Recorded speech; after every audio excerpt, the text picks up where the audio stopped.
ঢাকা বিশ্ববিদ্যালয় চত্বর এবং বাংলাদেশের রাজধানী ঢাকার রাজপথে হাজার হাজার সনাতনী হিন্দুর অংশগ্রহণে হরে কৃষ্ণ কীর্তনে অপূর্ব ভিডিও নিয়ে হাজির হয়েছি আমরা। সুপ্রিয় ভক্তবৃন্দ, নতুন অপূর্ব একটি ভিডিওতে আপনাদের সবাইকে সুস্বাগতম জানাচ্ছি আমি আপনাদের প্রিয় সুখদা বলাই দাস। সাধারণত আপনারা কিছুদিন পর পর এইরকম দৃশ্য দেখতে পান। মূলত হরে কৃষ্ণ মহামন্ত্র কীর্তন এটি শ্রীধাম নবদ্বীপে শ্রীচৈতন্য মহাপ্রভু সর্বপ্রথম প্রবর্তন করেন। নবদ্বীপের দ্বারে দ্বারে এই হরে কৃষ্ণ মহামন্ত্র কীর্তন করে শ্রীকৃষ্ণ চৈতন্য মহাপ্রভু কলি জীবকে শিখিয়ে যান যে হরিনাম ছাড়া এই জীবের আর অন্য কোনো গতি নেই। তো বর্তমানে আন্তর্জাতিক কৃষ্ণ ভাবনামৃত সংঘ ইসকনের নেতৃত্বে সারা বিশ্ব জুড়ে এই হরে কৃষ্ণ মহামন্ত্র আন্দোলন প্রচার করা হচ্ছে। কোটি কোটি সনাতনীরা এই হরে কৃষ্ণ মহামন্ত্র কীর্তনকে অবলম্বন করে তাদের মনুষ্য জীবনকে সার্থক করছেন। তো দেখতে পাচ্ছেন যে দলে দলে সনাতনী হিন্দুরা এমনভাবে হরে কৃষ্ণ মহামন্ত্র কীর্তন করছেন, নৃত্য করছেন, দেখা মাত্রই আপনি বুঝতে পারছেন যে তারা কতটা আনন্দে মত্ত হয়ে আছেন। এই হরে কৃষ্ণ কীর্তনের শোভাযাত্রাটি ইসকন ঢাকা বা স্বামীবাগ আশ্রম থেকে শুরু হয়।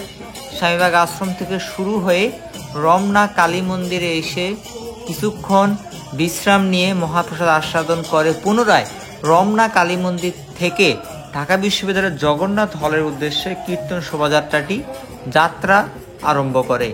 জগন্নাথ হল, যেটি ঢাকা বিশ্ববিদ্যালয়ের হিন্দু, বৌদ্ধ, খ্রিস্টান শিক্ষার্থীদের জন্য সংরক্ষিত একটি হল। এখানে যে সমবেত উপাসনালয় আছে, যেখানে সম্মিলিতভাবে সকলেই নিয়মিত প্রার্থনা করেন।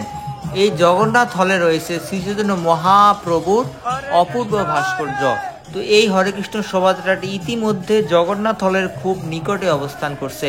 তো ভিডিওটি শেষ পর্যন্ত দেখতেই থাকুন।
হরে রাম হরে রাম রাম রাম হরে